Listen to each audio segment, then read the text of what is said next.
Greetings and welcome to this guided chess strategy lesson. Today we're going to be diving into one of the most important topics in chess, the exchanges of the pieces. Understanding this deeply can significantly improve the quality of your play, as this is one of the main ways that we can obtain an advantage even at title level games. The first and most important thing to understand is that when we're evaluating an exchange, we're not taking those two pieces that are getting traded off under the microscope and see which one is better. We have to see what kind of influence that exchange is going to have on the remaining factors and remaining pieces on the board. For example, the king safety, how the structure changes, etc. In other words, simply put, what matters is what stays on the board, not what goes off the board. Let's take a look at a couple of examples. In this first one, it's black to play. You're pawn up, and I would like you to pause the video and think, what would you play here if you had the black pieces?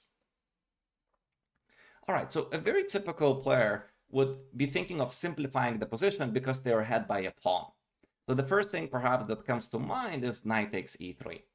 And a typical story would follow after rook takes and we play knight to c6, where white has already obtained a kingside attack because they have three pieces that can come to the kingside against zero defenders. And there's bishop takes h6. And then we're, oh my god, did I miss this again? And there is this ongoing initiative, and white has a successful attack that is going to make you lose the game. And then you're like, oh my god, my opponent was so lucky to win this game. Next time it's going to get better. Let's learn from that mistake. When we're in the starting position, it's important to identify that the pawn on e5 that white has, it gives them more room or space on the king side. That's what facilitates the attack. They can bring more stuff next to our king. All right, so we realize that even though we're pawn up, our king is in danger. So what we should be looking for here is exchanging the queens ideally. Now, in the current position, we have three attackers for white versus one defender. And when we're doing this trade, we're exchanging the only defender of the king, and we're improving their positioning of the rook. So then it's going to be 3 against 0. When we start looking for the queen trade, it's easy to find some moves. For example, queen e6 might pop into your mind, or queen to d4. The key trade, the key piece that is making their position have potential.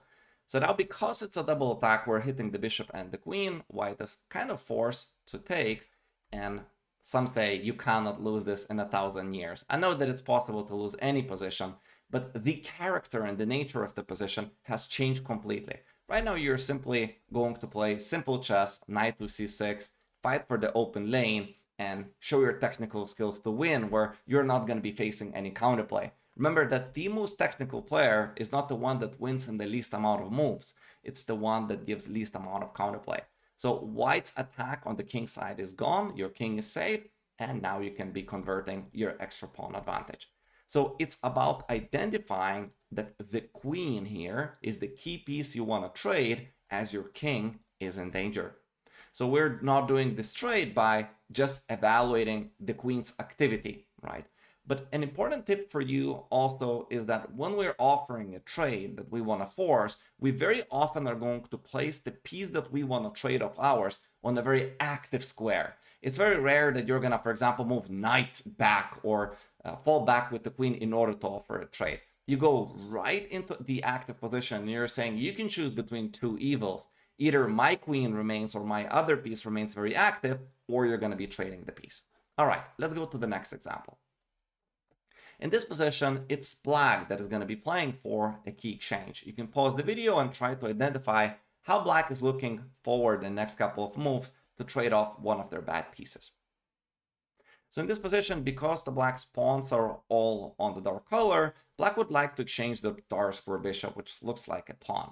So we play naturally with, for example, bishop to d3. Our opponent can play bishop e7, and then after we castle, they can play bishop to g5. And this way, they're exchanging their supposedly bad piece or worse piece on the board for our good bishop, the one that is opposite to our color, to our pawns in the center. All right, so in order for us to keep that piece, we have to identify that that's where black's plan and head is. We can actually right now pawn to g3 and then pawn to h4, ensuring that that trade is not going to happen. A, they're keeping the worst piece on the board, and B is simply because we have more space in the position, thanks to this pawn to d5, black is feeling squeezed, they don't have as many squares for their pieces. That's another reason we just don't want to trade off pieces. So this position is much better than the previous ones. If you're interested, I'm going to show you how the rest of the game played out. It's very, very instructive how white build up the attack. They're identifying that this knight right now is a little bit off. We don't need it to support e4 or d5. So the knight is going to be heading to the square f5 over here, where it's going to be supporting the kingside attack. So I have knight to d1. And as you can see, even the bishop on e7, not that it's not active, but the problem is that it takes away the square from the knight, right? So after we play h5, the knight has to head back to h8. Knight e3. Now knight f6, h5. As we discussed, knight has to go to h8. And now knight f5, and white is building up the kingside attack. Rook a7 is a prophylactic move, trying to cover the 7th rank and the bishop. h6, we're ready to open up the position. Black played the move g6, and then we had this trade, and bishop g5 wins the piece because the knight cannot be defended the second time. I think what facilitated this ease of the attack was denying and preventing that trade, plus our space advantage and positioning of our pieces on the king side. So as you can see, this plan not only was used to prevent the trade, but also offensively to build up the attack. Okay, another example. White to play, pause the video, identify a key piece in the black's position that is preventing you from activating your pieces or making your position better.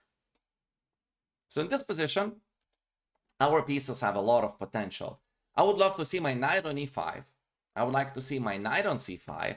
And I would like to involve my rook into the game by invading to the 7th rank and causing problems. What is stopping me from doing all of that? The bishop on d6. So if I'm going to pull back my bishop to g3, they cannot avoid the exchange. And after I trade off, now my pieces flourish in the position. Knight e5, rook c7, knight c5, I have all of those ideas available to improve my position at my disposal. So the key piece over here that was preventing all of that was the bishop on d6. Okay, let's take a look at the last example today. This is white to play. The task is the same. What is the key piece exchange that you or your opponent may be playing for? So either it's a prophylaxis where you have to prevent opponent's trade, or you want to trade off a very valuable piece of theirs. All right. So in this position, what glues their defensive resources together is this bishop on e5. The control of the dark squares that have been weakened, plus it also protects the backward weak pawn on d6. So what white can play here is bishop to f4. If you deny the trade, once again, then what is going to happen is this pawn remains weak. So then we can develop initiative against that. For example, a5, trying to kick the queen away from our b2 pawn. Remember, they have to keep an eye on d6. Queen to d8 happened in the game. Then knight e4. And here we go with the initiative. Now this, when we're developing the initiative, is forcing our opponent's pieces, if they don't want to lose material, to be placed on passive squares. We have bishop to g5, for example, threatening all kinds of knight f6. Bishop e7 happened in a game. And like the cherry on the top, we got a discovered attack that won us material, and the rest of the position is also very easy to play. We have passed pawns on the left, we're 2 pawns ahead, plus there will be always weaknesses around the black's king. And of course, going back to the very start, if after bishop f4 they decide to trade off, then we have an ongoing attack as our rook is threatening to come to e7, knight beautifully comes to e4 where we're going to be able to attack the king, plus applying pressure against d6. The Trojan once said that every player needs to know in every game what pawn break they're playing for and what exchange are they playing for. Now, I want to just add that sometimes it's your opponent that is playing for a specific trade. For example, they might be having a bad piece out of the opening and they're trying either to exchange or activate it, or perhaps it's you that is trying to achieve a certain trade. Maybe you want to exchange a bad piece of yours, or maybe a very powerful piece of your opponent's. That's some sushi for thought. And remember that you do not just take the two pieces that you're trying to trade under microscope and see which one is more active. You're looking what influence it has to the rest of the position. And that's why it makes one of the most difficult topics to master in all of chess. Thank you for watching. If you enjoyed the video, consider hiring me as your personal online chess coach, and I will see you in the next lesson. Bye bye.